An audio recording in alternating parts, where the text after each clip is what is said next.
बिस्मिल्लाहिर्रहमानिर्रहीम।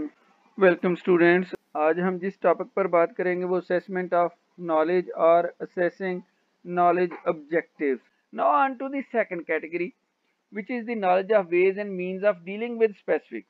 So this area of knowledge is a bit more complex. जैसे जैसे आप आगे को जाओगे तीसरा लेवल, तो तीसरा लेवल भी उसी तरह से और मुश्किल हो जाएगा। जैसे नॉलेज के बाद कंप्रीहेंशन को करना मुश्किल है, कंप्रीहेंशन के बाद एप्लीकेशन को करना मुश्किल है। So knowledge of ways and means of dealing with specifics. This area of knowledge is a bit more complex than the measurement of terminology and facts. जो पहले वाला था ये उससे थोड़ा सा मुश्किल एरिया है, और जैसे जैसे आप आगे जाओगे एरिया जो हैं वो मुश्किल होते जाएंगे। So it includes the knowledge which is mostly the result of agreement and convenience rather than the knowledge which is more directly a matter of observation, experimentation and discovery. Knowledge of facts और terminologies में जितना भी knowledge था वो simply आपकी observation के ऊपर base करता था, एक्सपेरिमेंटेशन और डिस्कवरी के ऊपर बेस करता था। जबकि जब हम knowledge of ways and means of dealing with specifics की बात करेंगे तो यहाँ पर जो नॉलेज है वो एग्रीमेंट एंड कन्वीनियंस के ऊपर है। It includes the knowledge which is mostly the result of agreement and convenience. तो यहाँ पर लोग जो हैं वो जितने ज़्यादा बेहतर किसी भी बात के ऊपर मुतफिक होंगे उसको हम फिर knowledge of ways and means of dealing with specifics के हवाले से देखेंगे।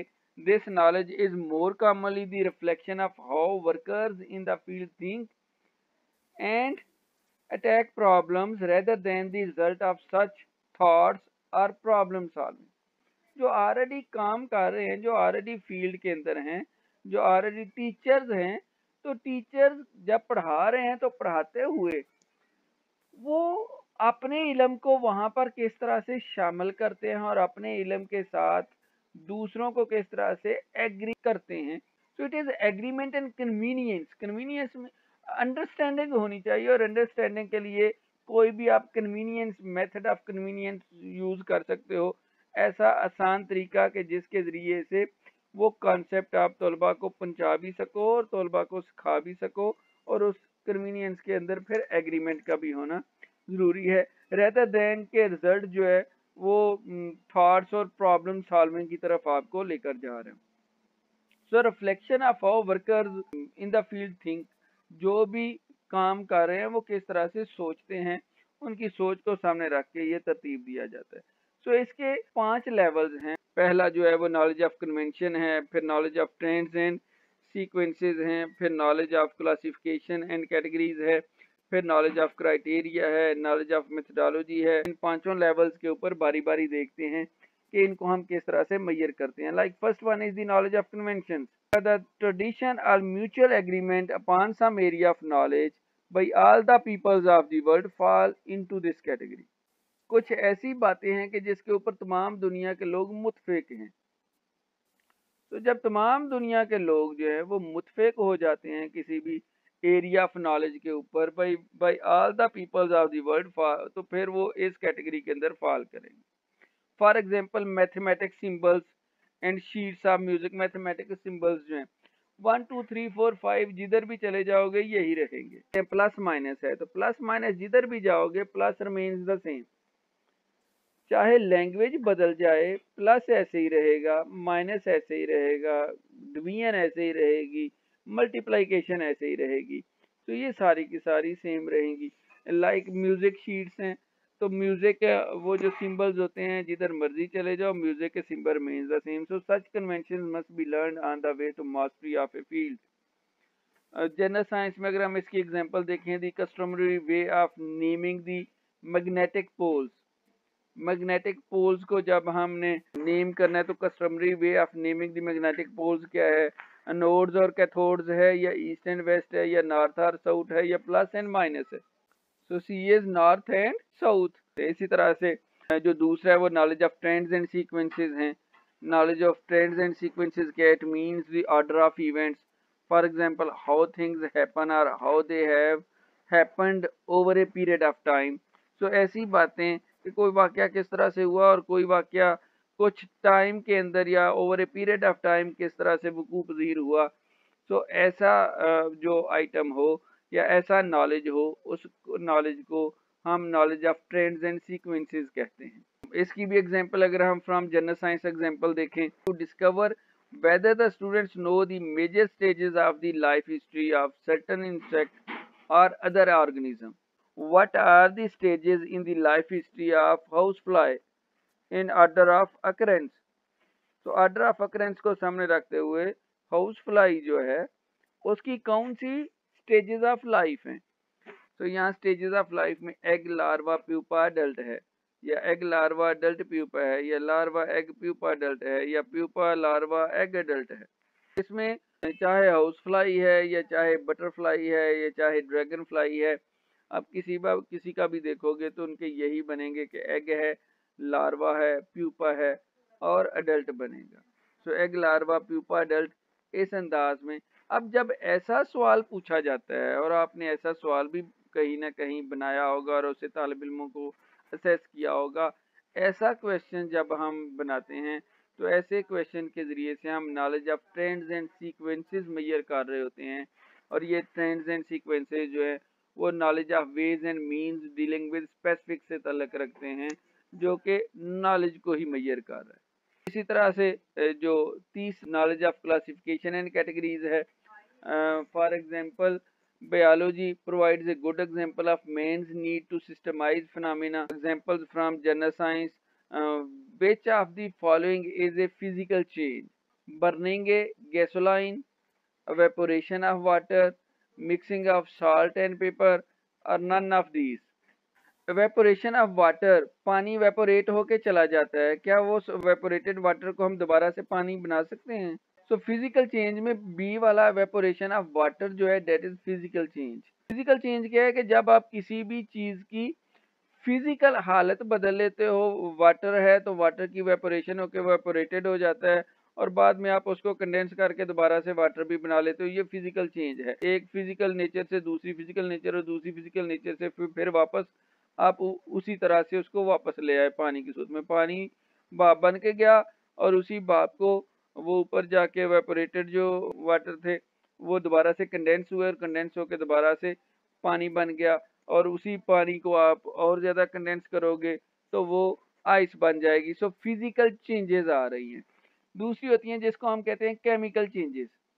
जो बर्निंग ऑफ गैसोलीन है ये केमिकल चेंजेस है। जब गैसोलीन बर्न करता है तो उस गैसोलीन को बर्निंग के बाद हम वापस गैसोलीन में नहीं ला सकते। जो जल गया वो जल गया।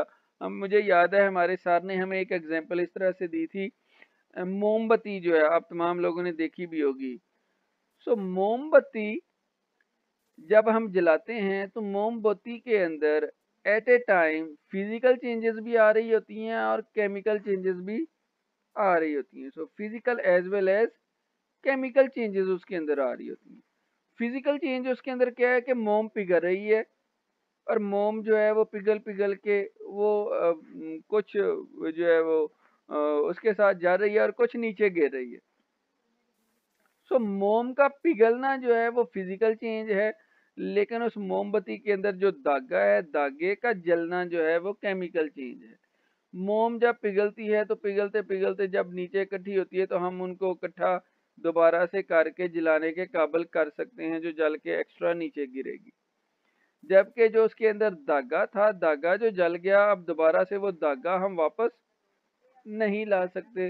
धागा जो है वो जल गया, धागे के अंदर केमिकल चेंज आ गया, जबकि मोम के अंदर जो है वो फिजिकल चेंज जो है वो आया। सो दोनों के अंदर फिजिकल और केमिकल दोनों अमल जो हैं वो हो रहे होते हैं।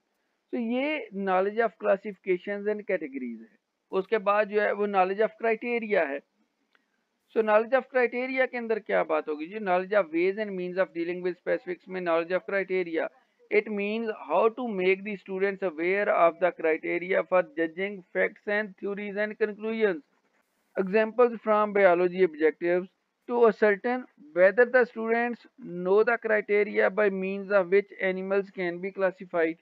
In trying to decide if the material is plant or animal, it would be most helpful for the biologists to find out if the cells in the material reproduce है, have nuclei है, have thick wall है, are field with air है।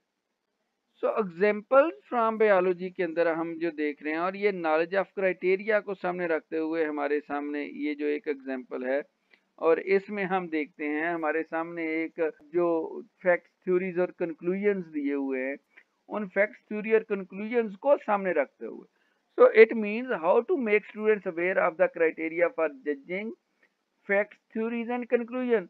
सो facts theories और conclusions को जज करते हुए जब हम तालिब इल्म को किसी भी चीज़ के बारे में बता सकने के काबिल करते हैं।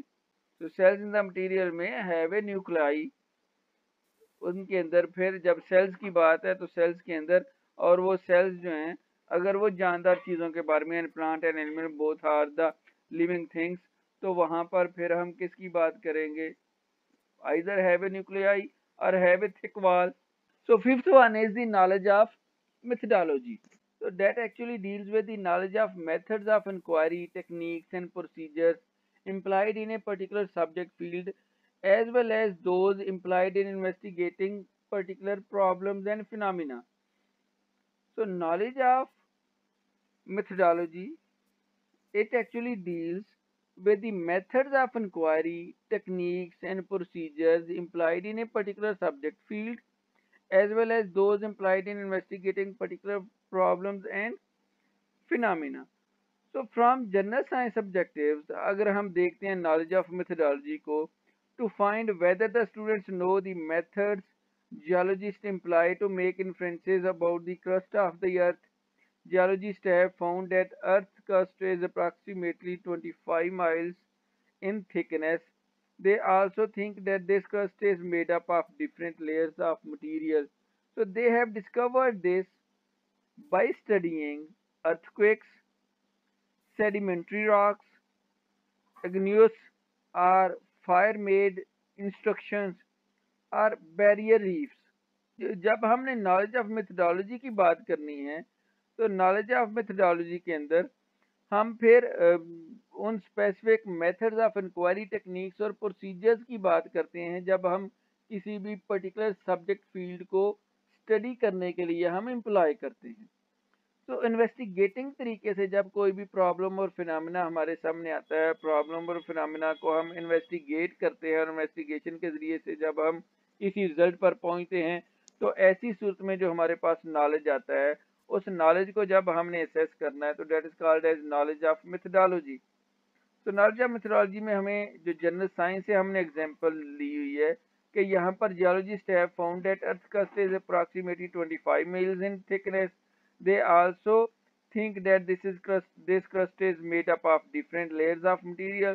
So they have discovered this by studying earthquake, sedimentary rocks, igneous or fire-made instructions or barrier reefs. तो यहाँ पर हम कह सकते हैं कि सेडिमेंट्री रॉक्स को स्टडी करने के बाद, सेडिमेंट्री रॉक्स की डिस्कवरीज को स्टडी करने के बाद उन्होंने ये नतीजा अखज़ किया कि ज़मीन की जो क्रस्ट है that is approximately 25 miles in thickness.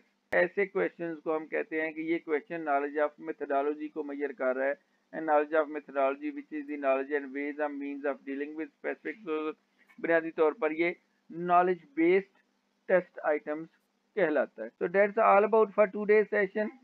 Thank you.